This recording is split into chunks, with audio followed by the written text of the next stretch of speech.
सभी को जय श्री कृष्णा। पुरुषोत्तम मास महात्म अध्याय 3 में हमने सुना श्री कृष्ण द्वारा अधिक मास के विनीत स्वर।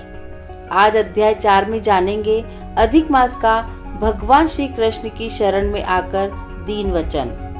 वैकुंठ लोक में भगवान की अनेक प्रकार से स्तुतियां और बारंबार नमस्कार करने के पश्चात अधिमास ने भगवान से करबद्ध होकर निवेदन किया, हे स्वामी, हे दयानिधे, हे हरे, हे कृपानिधे, मैं आपकी शरण में हूँ। बलिष्ठ लोग मुझे मलमास कहते हैं और मेरा निरादर करते हैं। मुझे स्वामी रहित और मलिन कहकर शुभ कर्मों के निमित्त मेरा ताज किया हुआ है। ऐसा कहकर मुझ दीन को अपनी श्रेणी से निकाल दिया है। ऐसा यहाँ आए हुए मेरी आप रक्षा क्यों नहीं करते? अपने स्वामी देवता वाले मासादिकों द्वारा शुभ कर्म में वर्जित मुझ स्वामी रहित को देखते ही आपकी दयालुता कहाँ चली गई और आज यह कठोरता कैसे आ गई? हे भगवान, कंस रूप अग्नि से जलती हुई वसुदेव की स्त्री देवकी की रक्षा जैसे आपने की, वैसे ही हे दीनवत्सल कहिए मुझ शरण आए कि आज कैसे रक्षा नहीं करते? पहले द्रुपद राजा की कन्या द्रौपदी की दुःशासन के दुख से जैसे आपने रक्षा की, वैसे ही हे दयानिधि कहिए मुझ शरण आए कि आज कैसे रक्षा नहीं करते? यमुना में कालिया नाग के विष से गो चराने वालों तथा पशुओं की आपने जैसे रक्षा की, वैसे ही हे दीनवत्सल कहिए मुझ शरण की आए कि आज कैसे रक्षा नहीं करते?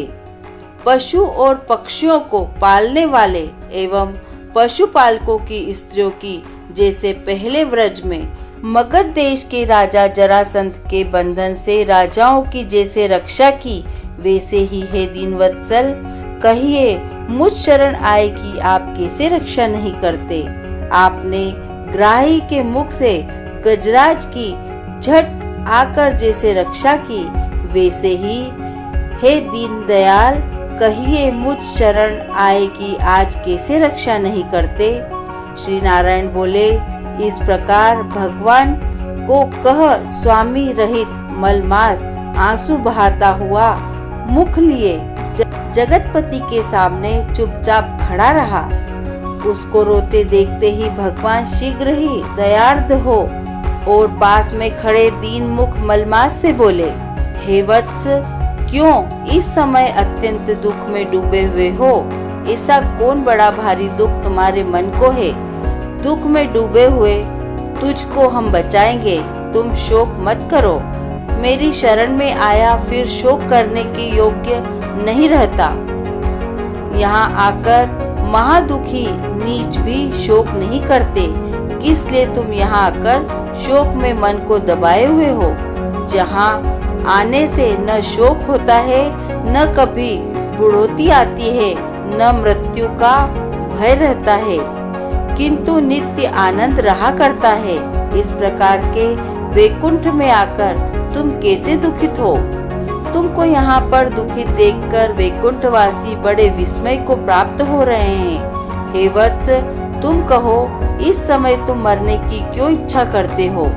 श्री नारायण बोले, इस प्रकार भगवान के वाक्य सुनकर बोझा लिए हुए आदमी जैसे बोझा रखकर श्वास पर श्वास लेता है, इसी प्रकार अधिमास मधुसूदन से बोला, हे भगवान, आप सर्वव्यापी हैं, आपसे अज्ञात कुछ नहीं है। आकाश की तरह आप विश्व में व्याप्त हैं। चर अचर में व्याप्त विष्णु आप सबके साक्षी हैं, विश्व भर को देखते हैं। विषय की सन्निधि ने भी विकार शून्य आप में शास्त्र मर्यादा के अनुसार सब भूत स्थित है। हे जगन्नाथ, आपके बिना कुछ भी नहीं है। क्या आप मुझ अभागे की कष्ट को नहीं जानते?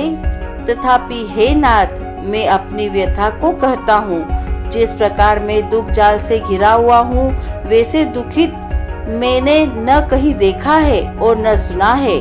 क्षण, निमेष, मुहूर्त, पक्ष, मास, दिन और रात सब अपने अपने स्वामियों के अधिकारों से सर्वदा बिना भय के प्रसन्न रहते हैं।